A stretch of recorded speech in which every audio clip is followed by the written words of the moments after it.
Hey guys, welcome back to the channel, and today I'm going to be building another carbon fibre bike from this frame that I recently bought from John Pye & Sons auction site. Now this frame was very cheap, and I'll go through the price of everything I'm putting on this at the end of the video, but this won't be a budget build because the parts that I've decided to put on it are anything but budget, unfortunately. And on this frame there are a few bits for me to learn as I'm going along, as I'm putting it together, and I always find the best way to learn something is by teaching it. Hence why I'm doing a video on the build of this bike. And when I'm teaching something, I always find it best to imagine that you are teaching a child, because that way you teach everything in a very simple and understandable manner. And so because I'm building this bike for my son, I thought, what better child to try and teach than my own?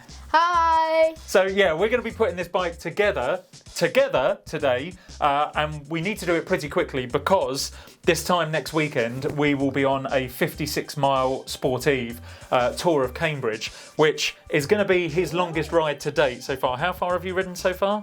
30 miles. 30 miles. So the furthest ride he's done is 30 miles, which is still pretty impressive for an 11-year-old. But next week we're going to be doing a 56-mile ride, and this is the bike he's going to be doing on, as I say. He does have a Wiggins Ruin 650B, but he's just started growing out of that.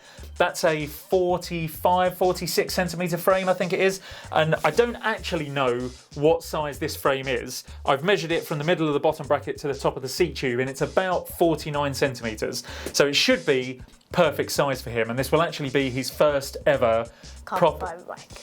Yeah, first proper carbon fibre bike, but also his first 700c wheeled bike, because as I say, the Wiggins Ruin that he's got has got 650B wheels. So this is his first proper adult-sized road bike. So you ready to put it together? Definitely. Right, let's do it. Now, as I say, this frame came from an auction site, John Pye & Sons auction site, and it just came as the bare frame with the forks. It didn't have any of these internal cable routing tubes through it, and we had some fun and games this morning, didn't we, trying to feed these through. It was a bit of a pain in the backside. I managed to use my magnetic cable pulling tool. This isn't the Park Tool one, this is made by XLC, Excellent Bike Components.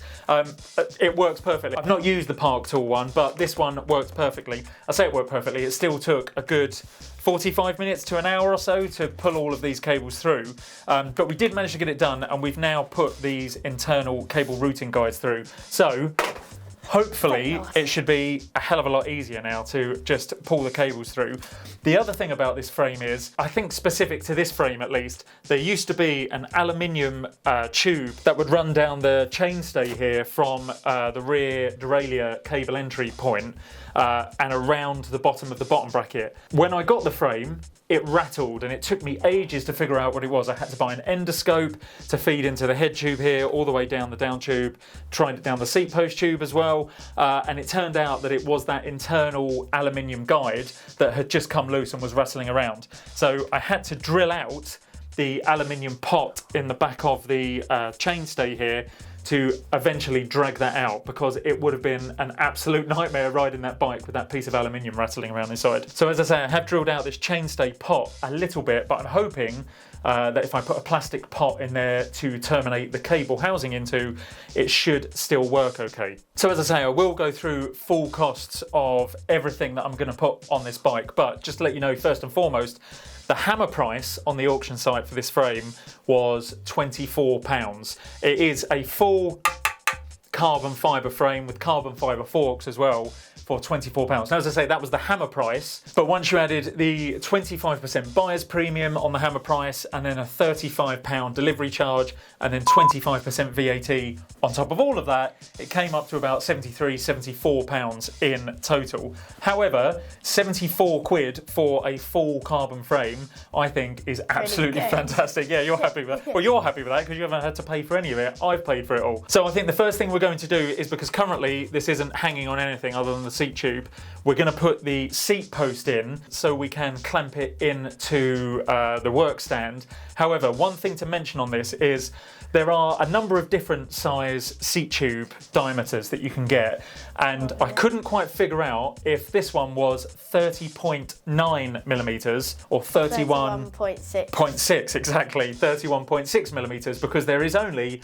0.7 millimeters of a difference difference between that. So in the end, I decided to buy the smaller diameter seat tube and then also a shim that if it were the wrong size, which it actually turned out to be, because when you put the smaller 30.9 seat tube into here, it rattles around a lot. So I bought a shim that would take us from 30.9 to 31.6, and that fits in there perfectly now. Now it's important, if you don't know which exact size you've got, always go for the smaller one. always go for the smaller one, as he says, because why should you go for the smaller one? If you have a large seat tube and a small seat post, the seat post will rattle around, and you can easily fix that by putting a shim in and then putting the seat post in, and then it will keep it from not rattling. But then if it's the smaller seat tube and you buy the bigger seat post, then obviously it won't fit in properly. Exactly, so it's always better to go for the smaller seat post, as Rayon says,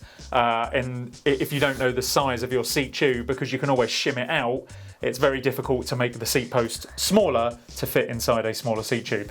Okay, so with that out of the way, I'm going to put the seat tube and the shim in, and then we can get this into the work stand properly and start doing some work on it. Let's go. Let's drop this down a bit so you can work on this. Because I'm a bit small.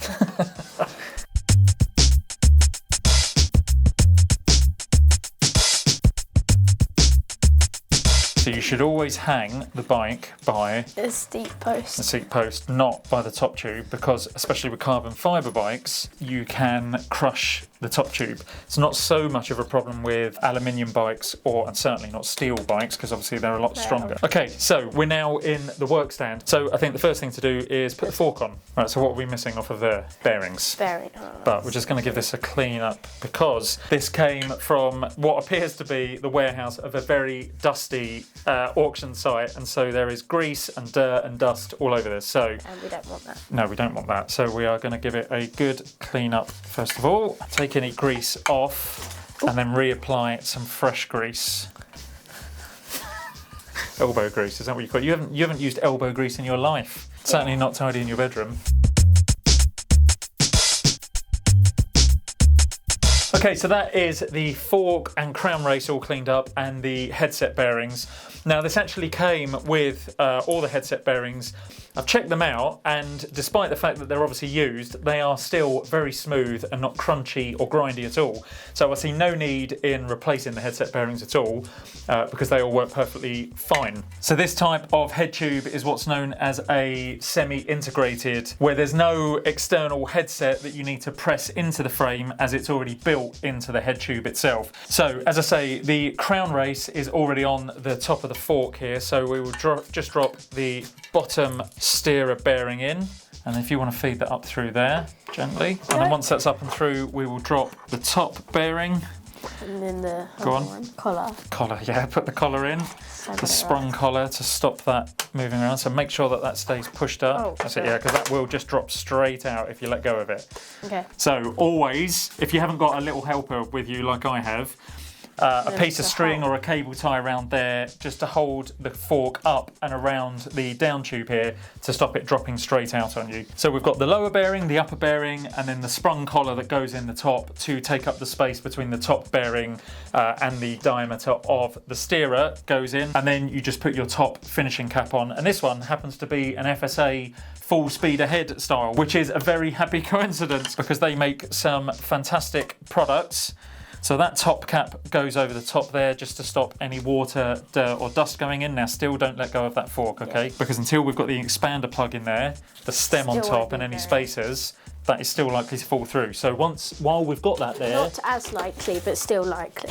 Exactly, because this is, if you let go, this holds it a little bit, this top cap, but it could still slide through. So keep hold of that. And then this is your stem. Now, as I say, this frame, I think, is about 49, 50 centimetres, which for Rayon's height currently is probably a little bit too large. He could probably do with a 48 centimetre frame.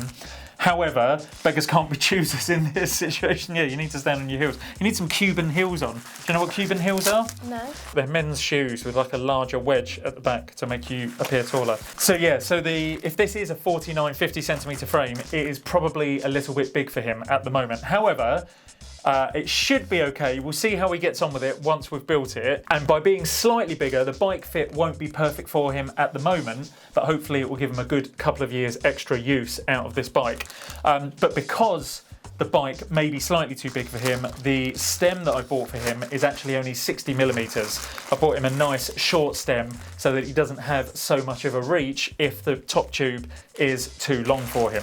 The other thing about the steerer tube is you can see that it is quite high here at the moment, but I'm not going to risk cutting any of it off at the moment because, again, I don't know how high he will want it. He's certainly not going to want to slam his stem currently, so I'm going to put a few spacers on here or maybe leave a chimney on the top.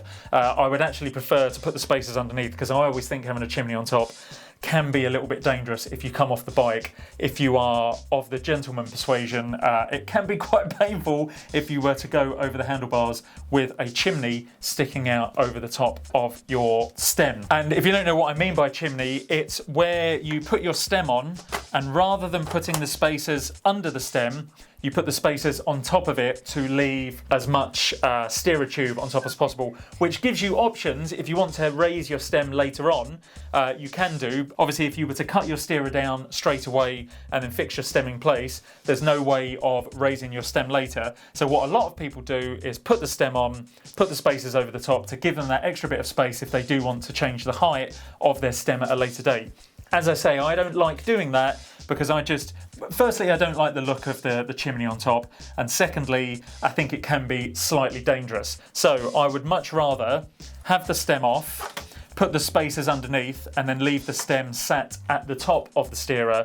And again, as I say, because I don't know exactly what size he's going to need at the moment, I'd much prefer to do that, and then I can always cut it down later once we've got a bit of a bike fit dialed in for him and we know just what size he needs. So the next thing we need are some spacers. Where art thou spacers? Here are thou spacers. So we just need to figure how many spacers we need. So I bought this set of 8 carbon spacers on Amazon for $6.99, and they come in various depths and sizes, so you can play around with them and get exactly the height that you need. Put that one on there first, and then maybe a smaller one, yeah. that one, and then let's see. Oh yeah, I think that looks perfect.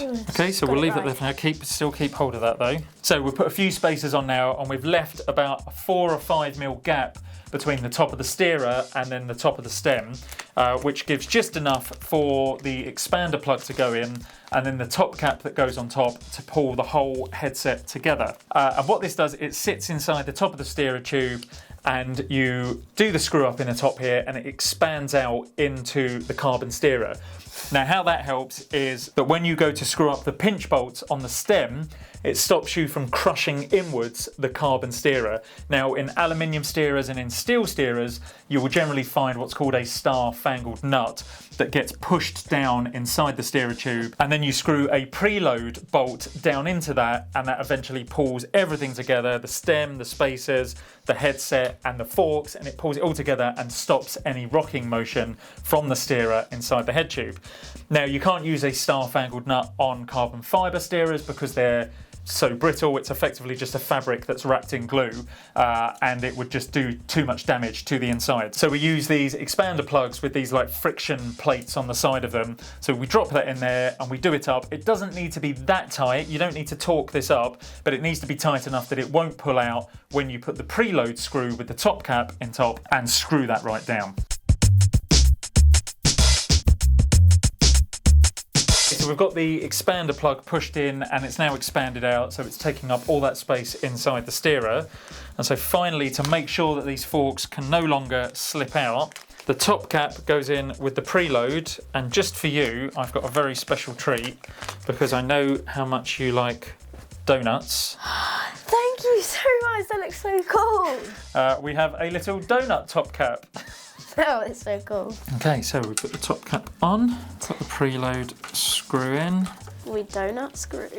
No, but we do screw, we do not screw. That's too tight. That feels good. So you don't want to tighten that top cap up too much, because if you pull everything in too far, then the bearings would just become really crunchy, they'll be too compressed, and it will be really difficult to turn the handlebars. But you also don't want it too loose, because if it is, then you'll end up with some play backwards and forwards, or some lateral play in the steerer and forks. But I've just nipped that up, and now That feels nice and smooth. I'm not just yet going to pinch up the pinch bolt on the stem because I can't see exactly if the stem is in line with the forks, and that's easier to do with the handlebars on and the wheels. So I'm going to start putting the brakes on front and back, and then we can start running some cables. Here are the first of the parts, and it's at this point that I tell you I've decided to spec this bike with Shimano 105 parts. Which probably means nothing to Rayon, but it is, as you guys may well know, the group set of the people. Now, I could have gone with a budget entry-level Claris, Tiagra or Sora group set on here and got it much cheaper, but I thought it's a special bike. It's his first full-size adult bike, and as you can see, he is obviously very excited about it as well. So I wanted to go something a little special for him, so I've put Shimano 105. So I bought all of these parts second-hand across platforms like Facebook, eBay, and Amazon. But as I say, I will go through full costings and exactly where I got the parts from when I get to the end of the video. But for now, we can start putting the parts on. Right, so if you hold on to, that's the rear brake. Hold on to that for a second. To put this on, see that big hole in the back of the fork there? Yeah. So you have this long female nut that goes on there. Why is it female? Okay, so it's time to have that conversation. So that's a male part, that's a female part, because the male part goes inside the female part. Okay. The conversations you have with 11-year-olds. So this is a female nut. So you push the male part through and then the female part goes in the back, and then what you need to do is make sure you have the right size screwdriver and then turn it. Righty-tighty, so Righty-tighty, exactly. That's what I always remember. And what's the other one? Righty-tighty, lefty. Smefty. Lefty-loosey, loosey-lefty. So if you want to tighten to righty-tighty, lefty-loosey. So we don't want to tighten that up too much at the moment because we don't know exactly where it's going to need to sit, but that will do for now. So front brakes are on. Now it's time to put the rear brake on. So this one's obviously much smaller because it goes through the rear seat stay here. Oh, are you going to be able to get that screw? No. So that screwdriver's too long. So this is where our trusty Park Tool AWS 10 tool comes in. That looks about right. They're in. So actually, before we run the cables, I think we should put the handlebars on. Yeah. I think I bought you carbon bars. I did, I bought you a carbon bar. Look at this. Yeah. Okay guys, that's how I put it on. It's going to be a great one. That's how you're going to ride it, is it? Yeah. I mean, there's packaging and then there's packaging. Ugh. Oh my god, there actually is. This is like pasta parcel. But you know what the prize is at the end. Yeah. And you know who's going to get it. Yeah, me. No. Me. This is the longest unwrapping of a bar I've ever done. And yet the plastic continues. Here we go, I think we're nearly there. Here we go. And we're there. And we have a very narrow carbon fibre handlebar. So as I've mentioned before in previous videos, you want to measure the outside of your bars to the distance between the bones in your shoulder. And so when I measured that on Rayon, that came to about 38 centimetres. However, I didn't want to buy such a tiny set of bars, such a narrow set of bars for him, which if he is going to have this bike for a couple of years, as he starts to grow, they're going to be too narrow for him. So I've actually bought him, thanks for the sound effects, so I've actually bought him a set of 400mm, 40 centimetre bars for now, and hopefully that should do him for a good couple of years. So now we need to undo the Thingy. clamp. Bolts. That's all right, you can do that.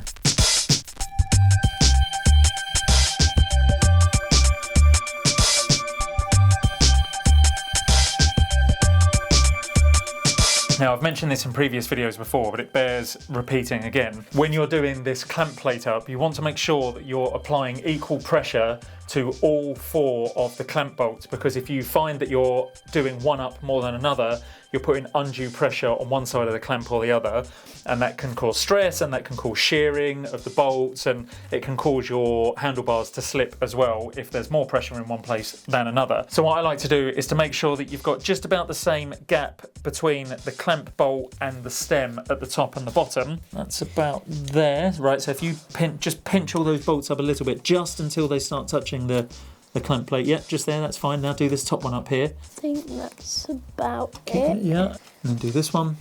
Yeah, that's good. That's perfect. Right. So that's those pinch bolts on the clamp here done up slightly. The handlebar does not move at the moment, but that's fine. I'm not going to do it fully at the moment because until we've got the wheels on and the bike flat on the ground, I'm not going to know exactly at what angle the bars need to be. So they're clamped onto a certain degree at the moment, but when it comes to tightening them up fully, I'll go through the procedure to make sure that this clamp is done up exactly as it should with the correct pressures both sides and torqued to the right number of Newton meters for a carbon fibre bar. Okay, so now the handlebars are on. I'm actually still not going to run the cables. I've got a few more jobs that I want to do before that. I'm going to put the front and rear derailleurs on, and then I'm going to put the shifters on, and then we can get on with cabling the bike. But actually, before all of that, I am going to put the bottom bracket in and the crank, because I can't set the front derailleur to the correct height until the crank is in. So, bottom bracket first. And also apologies, because I appreciate that this bike is quite low and probably quite dark at the moment for you to be able to see, but I've put it this low just so Rayan can actually do a bit of work on it.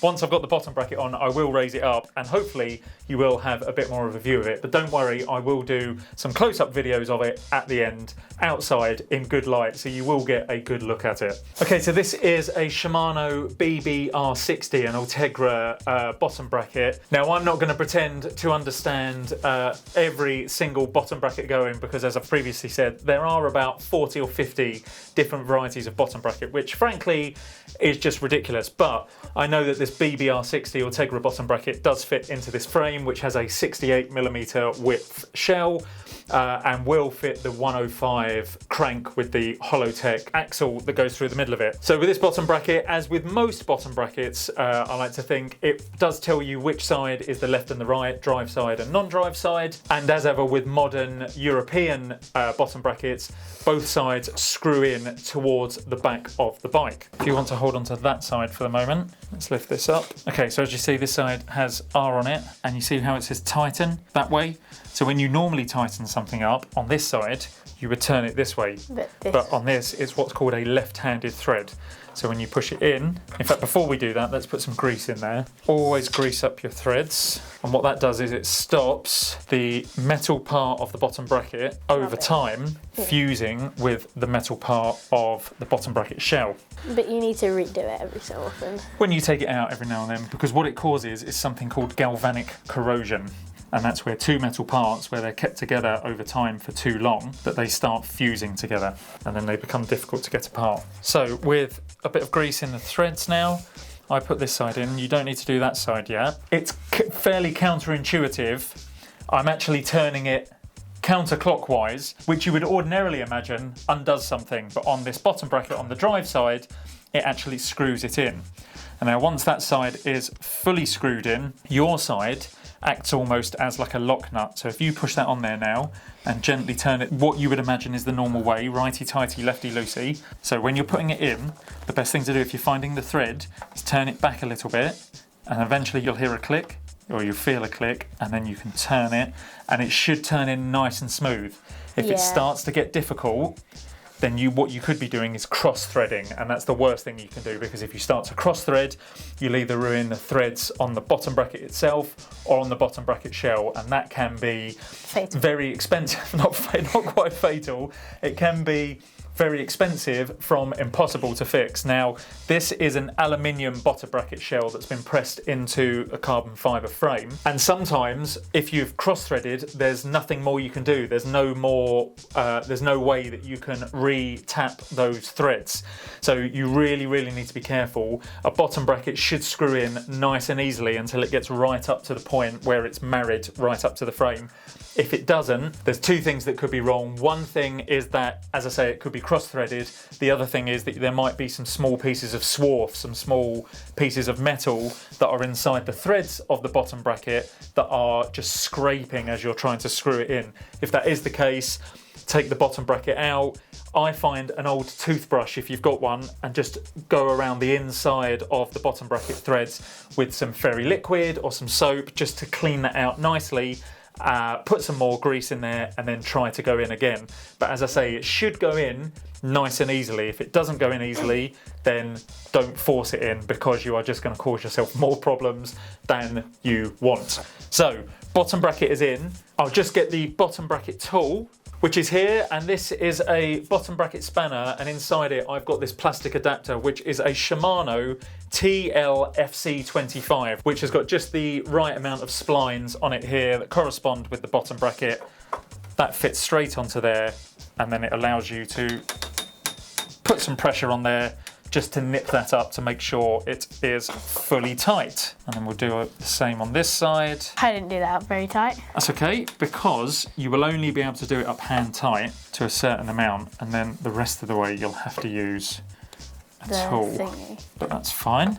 Okay, there we go. That's starting to tighten now. So we'll just give that a quick nip. And now that is in there nice and tight on both sides. And then we can put our trusty 105 crankset on.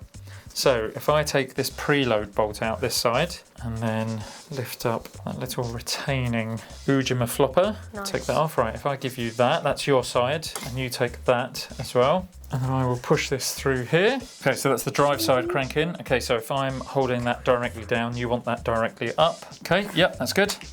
And then where's your retaining bolt? Put that in next. Okay, so that's the drive side crank and the non-drive side crank arm on. Now on the non-drive side, there is a small plastic preload screw which goes in just to make sure that everything is pulled together nice and tight and that the crank doesn't wobble backwards and forwards. There's no play in it, so that it wobbles backwards and forwards in the bottom bracket. So that's done up nice and tight now. And so the last things to do are just to push down the little retaining clip that goes into a small bump on the crank axle, just as an extra precaution to stop it slipping off. And then we do up the pinch bolts. Okay, so that is the retaining clip in and the pinch bolts done.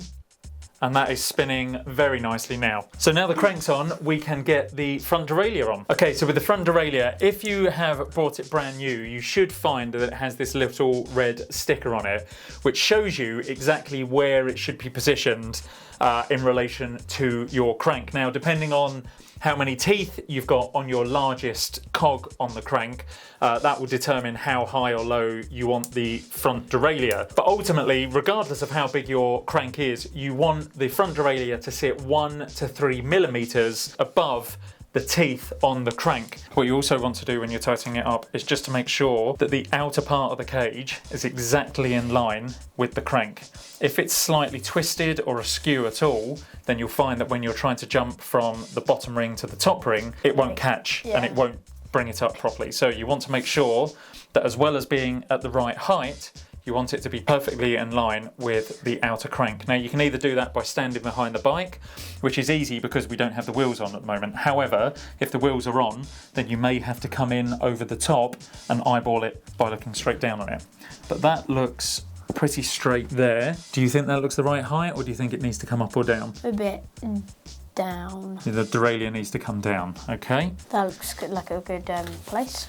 Yeah, you happy with that? Yeah. So Do we take the sticker off now? We do eventually, but we'll leave it on for now, just in case it becomes misaligned at any point and we need to realign it. Yeah. Next thing is the rear derailleur. Rear derailleur. And so the rear derailleur here, this one actually comes from my old bike. And if you recall, a good few months ago, I swapped out my 11 to 28 cassette for an 11 to 32 for the climb up Great Dun Fell that I did. And so when I did that, I needed to replace this short cage derailleur with a long cage derailleur. So this is the one that came off my old bike. It's perfectly usable. It's just that it wasn't quite long enough for the cassette I was using. So I can use this as a bit of a freebie to go on this bike, which is exactly what I'm going to do. Okay, so before we do the cabling, actually I want to put the shifters on to get them at the right height, so then I know exactly what length cable housings I need.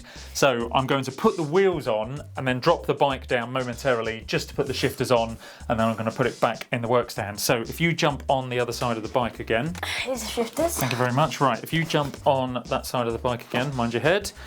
And so we will, if you want to pass me the back wheel up first of all. So as I mentioned at the start of this video, this isn't going to be one of my budget builds per se, because there has been quite a few £100 spent on this bike. Now it's not going to be a mega expensive bike, but it's not going to be one of my, say, gravel budget builds that I could do for maybe like 100, 200 quid. However, without wanting to go full GCN here, I did actually get these wheels for free. Now, I got these off a local Facebook cycling group that's close to me. For whatever reason, I don't know why, I didn't ask questions, but the guy was getting rid of them. Didn't want any money for them, so I got this and also a large padded DHB bike bag, wheelie bike bag that I got for free. But not only that, it also has an 11-speed 11 to 28 Ultegra cassette on it. So all in all, I've done pretty well out of that. But as I say, I don't want to go full GCN and just start finding Dura-Race parts all over the place. Although I was very, very lucky to get these wheels. It shows you that there are, every so often, opportunities out there to get free stuff that you can use on your own bike builds. So I'm not going to include this in the calculation cost, but just be aware that wheels obviously would need to be added if you don't have a set already.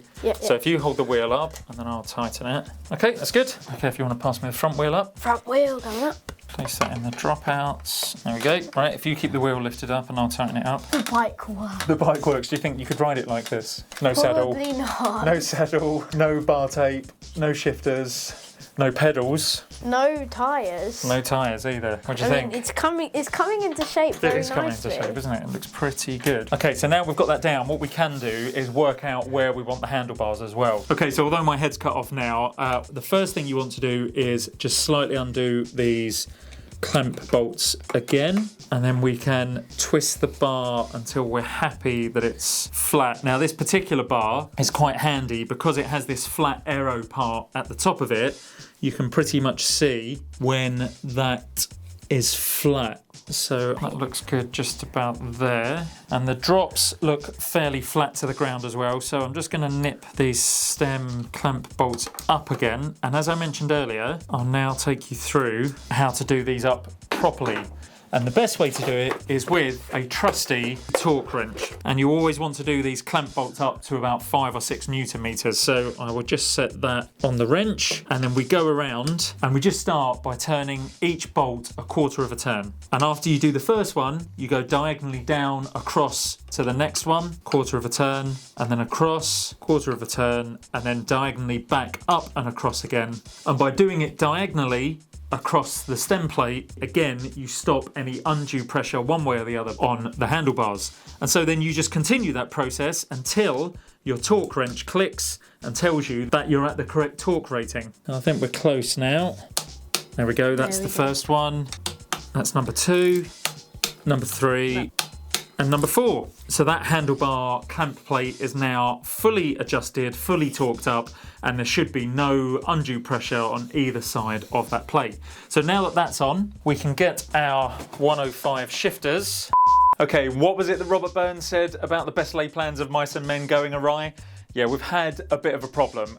When we were putting the shifters onto the bars, positioning them just to make sure that they were in the right place, we had the bike on the floor, I discovered that there was a slight problem with the left shifter in that it wouldn't push all the way across and it wasn't engaging, it wasn't clicking in. Let me give you a close-up view of what's going on. Okay, so this is actually the right shifter and this one is working correctly. And just to give you an idea of how it should work, the shifter should move all the way across and there should be some very definite clicks there. Now this one is obviously the 11 speed side, so there are going to be more clicks to this, whereas on the left side, which is only controlling the 2x crank at the front, there will only be one click. But effectively the lever should move over a certain distance, as you can see. However, with the left shifter, as you can see, I have now taken the hood off and removed the inspection cover at the bottom.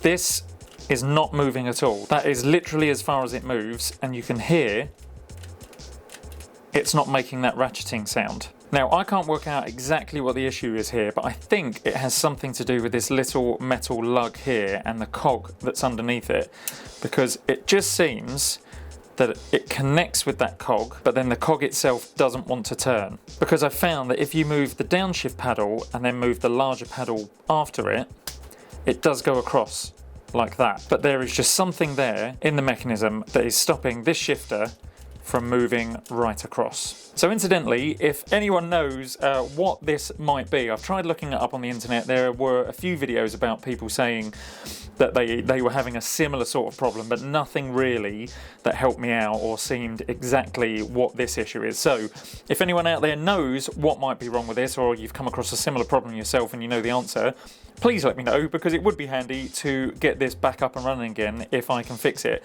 If I need to take the whole thing apart and replace the mechanism inside, or even just to repair the mechanism inside, then I'm more than happy to do that, just to have a play around.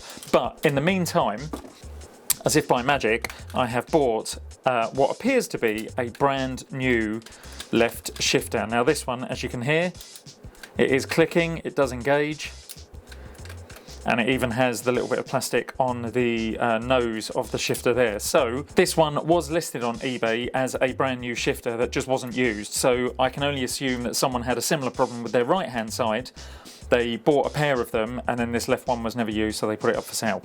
That works for me. So now I have two fully functional shifters. I can carry on with getting them fitted on the bike and then hopefully getting the cables fitted. But before I start that, you may have realised that I've lost my sidekick, and the reason for that is that obviously it took a few days for this shifter to come through. So he is now at school and he has a number of kids clubs this evening and tomorrow evening, and they are the only times that I have available to get this bike fixed before Saturday, because it's now Thursday, so I have 2 days to get this bike fixed up and ready to go, and none of the time I have he's available. So I'm now going to have to do this solo, which isn't a problem. It would have been nice for him to see the entire build, but he will at least still get to enjoy the bike afterwards. So I'm going to get these shifters on and then start getting some cables in.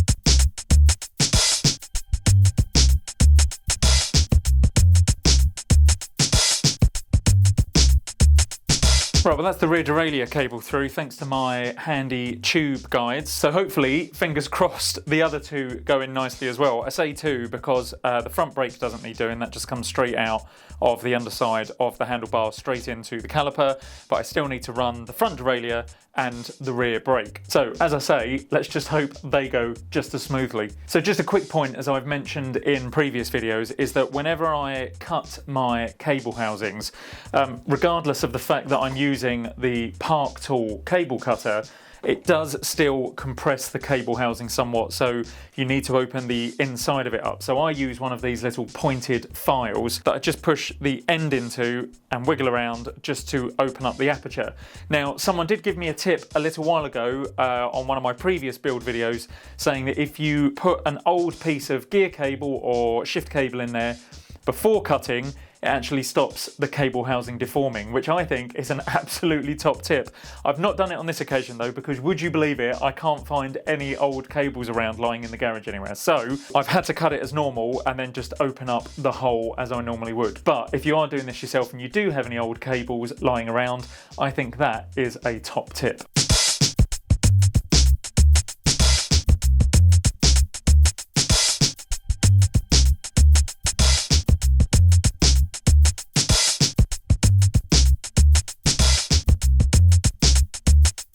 Okay, so I think that is just about all the cabling done now. I've got a front brake that works perfectly and a rear brake that also works perfectly, so very happy with that. I've also run the cables into the front and rear derailleur. I'm still going to have to index those a little bit, but I'm going to save that for the end because that can be a bit fiddly, so I just want to get all the big jobs done first and then I can play around with the little bits at the end. So I think the only things left to do are to put the inner tubes and tyres on, put the saddle on, and then do the dreaded bar tape, which is a job I always hate, as I have mentioned many times in previous videos. But for now, I'm going to drop the wheels out, put the tyres on, and then get onto the saddle. And when putting tyres onto the rims, you have to follow the Velo Minate rules, and so you must always put the branding over the valve hole. Oh boy. Right, that is finally seated. I was hoping that was going to be a fairly simple job, but no, unfortunately that was just as difficult as a Continental GP 5000. This is actually an Ultra Sport 3 that I went for on this bike because that's what I'm running on my road bike, and I've actually been really impressed with them. especially at the price point. I paid 35 quid for the pair of tyres for this, as opposed to about 45 or 50 quid each for a GP 5000. So yeah, I'm really impressed with how the Ultra Sports have been running on my road bike, so I was more than happy to put these on Rayon's bike. But now that is finally on, I can put that back in the fork and start with doing the rear one. Let's see if I get any more luck with that one. And one other thing that I should also point out is that you should always check the outer wall of your tyre, because it will often give you a rotation direction for the tyre. Now, how much difference that makes when you're actually out on the road, I've no idea. However, I tend to think that Continental probably have a better idea about it than I do. So if they have the rotational direction printed on the tyre, then I'm going to do my best to actually do as they say. So on this one, this is showing that the rotation goes this way. So I'm going to be making sure that the wheel goes on in the correct direction. Right, that's that one in as well. That one was a bit of a struggle as well, but I eventually got it. So now that that's done, I can put the wheel back in and put the saddle on. Now, if you're a regular watcher of my channel, you may recognise this saddle as the one that I bought recently to replace the super damaged one that was on my bike. This is the one that came off of it, and I decided that, yeah, it was time for a new one. So I bought this one off of AliExpress. It was a lot shorter and stubbier than the previous one, but I thought I'd give it a go because it was super light. I think this weighs about 90 grams, and incidentally it weighed less than the packaging it arrived in. But I gave it a go, and initially I thought it was pretty good. It worked pretty well for me because it had a shorter nose. I found that when I was up out of the saddle, throwing the bike backwards and forwards, putting some power down, I didn't have the nose hitting me in the back of the thigh, which the old one sometimes did, which could be slightly annoying. However, I just found that it was a little bit too wide for me in the end, and it would rub on the insides of my thighs as I was cycling. So I got rid of that and I replaced it with exactly the same one that I took off it before, because I'd used that before, I knew it worked, so better the devil you know. However, that leaves this one spare, and so this is exactly what I'm going to put on the bike here. Again, because it's slightly shorter and smaller, Rayon's pelvis is obviously a lot smaller than an adult's, so I'm hoping this should work for him. It may end up being a bit too wide for him as well, but we'll give it a go, see how he gets on, and we can always change it in the future. Okay, saddle on, and now unfortunately I can no longer put it off. It is the job that I absolutely detest, doing the bar tape. Now, I am going to stick with the method that I'd used previously, which is one that I learned from Calvin Jones on the Park Tool YouTube channel, and he swears by using electrical tape to wrap around the bars first, but making it sticky side out. Now, the benefit of that is that if you do it tight enough around the bar, it doesn't slip itself, and then when you go to put your bar tape on, you find that it sticks even better, and you won't find it slipping or coming apart over time. It also really helps that if the bike goes over at any point and part of the bar tape comes away and splits, you won't find that it starts to unravel, because it will be stuck to the insulation tape the whole way around. So I can't put it off any longer, let's just get on with it.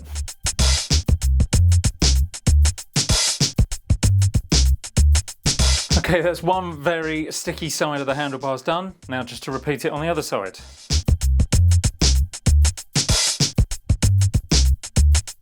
Right, okay, that's the insulation tape done. Now for the absolute worst part of this job, the bar tape itself. And the bar tape I've gone for is this blue AliExpress job called Og Evkin. I've never used it before, but it was cheap and I thought I'd give it a go, and it's very reminiscent actually of the stuff that I've got on my road bike, which is Super Kaz.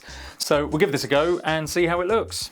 Now, when you're wrapping bar tape on the drops, on the right hand side you want to be turning it clockwise, and on the left hand side you want to be turning it counterclockwise. That's because as you hold the drops, your hands tend to roll outwards, and therefore if you were to wrap it the other way, you'd find that you'd start to unwrap the bar tape that you're putting on. However, if you wrap it clockwise on this side, counterclockwise on the left side, that if anything you're just turning your hands towards the wrap. However, that does mean that when we get to the tops, because on the tops you're more likely to pull your hands backwards, it does mean we have to do the figure 8 formation around the shifters, which can be a little bit bulky at times. But as I say, because of the rotations of your wrists and either the drops or the tops, it just works out the best.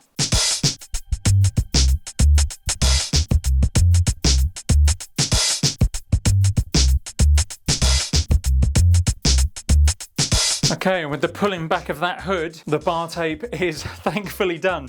One more job that I've just remembered, a very important job in fact, before I can go anywhere on this bike, or before Rayan can go anywhere on this bike, is to put a chain on. So let's do that now. Now, when you get a new chain, you will more than likely find that it has been absolutely slathered with engineering oil. And that is simply to stop the chain from rusting while it's in storage or while it's in the shop or wherever it's being stored, because ultimately they don't know how long it's going to be in the box for before someone buys it and puts it on their bike. Now, this engineering oil is very good at keeping it non-rusty and for keeping it supple. However, it's absolutely no good once you put it on the bike. So the best thing to do is take some kitchen roll or an old rag and just wipe the chain down when you first get it out of the box, because if you leave it on there, the moment you go out on the bike, this is just going to be like a magnet to all the road dirt and dust, and you are going to end up with a very dirty chain very quickly, and you'll very quickly build up a grinding paste inside the chain that will eventually eat away at the rollers or eat away at the links and stretch your chain. So I think I'm going to go over it one more time actually, because this one is particularly oily. In fact, I can see in the box it's almost been swimming in oil. So I'm going to give this one another good clean just to make sure that the vast majority of that engineering oil is off. Okay, so in terms of sizing the chain, I have gone over this before in a previous build video. And as I said then, I am not the best at explaining this, but I will do my best again to try to explain. So essentially, you want to put the chain on the biggest chain ring at the front and the biggest cog on the cassette at the back. So you want to put one side of your quick link into the chain to measure it. So once you've slid that into the final link, marry the two ends of the chain up, and remember that you bypass the derailleur completely for this method. So you are purely on the largest cog on the cassette and the largest chain ring at the front, and then you marry up the chain to the roller that it meets when fully stretched, and then you count down 2 more rollers along the length of the chain, and the second roller is where you cut. Now, as I say, I am not the best at explaining this, so I will leave a link below to the Park Tool Company YouTube video, because Calvin goes into much more detail and explains it much better than I do. Okay, so once your chain has been cut, you can place it around the derailleur in the normal fashion, and then you grab your quick links, and then grab your chain pliers, and there we go. We have a working chain and a working brake. Perfect. And that is pretty much a fully completed bike. The only last thing to do is index the gears, which I'm going to do now, and then I'll take it outside and get some close-up shots of it so you can have a proper look at the bike. Okay, slight change of plan, because as you can probably see from the hoodie and perhaps the t-shirt, this isn't the same day. It has now been a few days since I put this bike together, and everything on it is working. I've now indexed the gears, all the brakes are working, front and rear derailleur is working perfectly, shifter's working fine, but when I took the bike inside, my son got home from school and we tried him on the bike. He was a tiny little bit too small for it. So unfortunately, he didn't get to use it on the Cambridgeshire Classic ride, the very reason that I was building this bike for him. But all is not lost, because he is only a tiny bit too small for it at the moment. So I'm hoping come the summer months, he will get some good time out of this bike. And also the fact that it is so big for him at the moment hopefully means that he will be able to ride it for a lot longer than he ordinarily would with a bike that fits him perfectly from the get-go. So there are a few positives in here. However, as I say, he didn't get to ride it on the Cambridgeshire Classic ride the other week, and that was probably a good thing, to be honest, because the weather ended up being absolutely awful. Now, I didn't get a video of that ride, and if you've watched my recent video where we all rode up to Cambridge to support my buddy Jimmy while he was running the half marathon up there, then you'll know the exact reasons why that ride was an absolute nightmare. I won't go into it now. However, as I say, this bike is now fully put together and fully working, and it is an absolute dream. But there's only one last thing to do, because I know, especially when it comes to carbon fibre bikes, people are very interested. So the last thing to do is to weigh it. So I have my trusty luggy luggage scales here, and I'm using these because I'm not bougie enough to buy the Park Tool scales. So let's use this, let's get the bike down, pop the loop over the nose of the saddle, make sure it's completely off the floor. 7.64 kilos, which I think is a fantastic weight for a carbon fibre bike for an 11-year-old. And when he does eventually get on this, it will be light and nimble and really agile for him to use. Now, one thing to note is that that weight doesn't include the pedals because I haven't yet put them on. I had to put the new SPD SL cleats that he used on his old bike to do the ride last weekend, so I haven't had a chance, haven't gotten around to taking those off and putting those on here yet. However, that will probably only add another 80 to 100 grams or so. So still well under 8 kilos, which, as I say, is still a fantastic weight for a carbon fibre bike for an 11-year-old. So now with the weight done, the final thing to talk about is exactly how much this bike cost me. And so as I said at the beginning, there were a few bits and pieces on this bike that I already had, namely the 105 rear derailleur, the wheels that I got for free from a local Facebook group, the 11 to 28 cassette, which again I took off of my current bike along with the rear derailleur, and the saddle, which I tried out on my bike, didn't get on with, so I had that as well. Now I haven't factored those into the cost because I had those anyway, and I would have had those whether I was buying this bike and putting it together or not. So the things that actually cost me money are the handlebar is a Toe-Seek carbon fibre bar, and I got that from AliExpress for £19. The shifters, now I originally paid about £73–74 for those, but as I mentioned earlier, one of them went wrong, so I got half the money back for that. And then went out and had to buy another left shifter, but that all worked out about the same price. So around about £75 for the two shifters. The front derailleur I got from Paul Milne's Cycles, that was £20. The crankset, 105 crankset, I got from Facebook Marketplace, that was £55. The chain was £8.69 from AliExpress. The brakes I got from eBay, they were £39.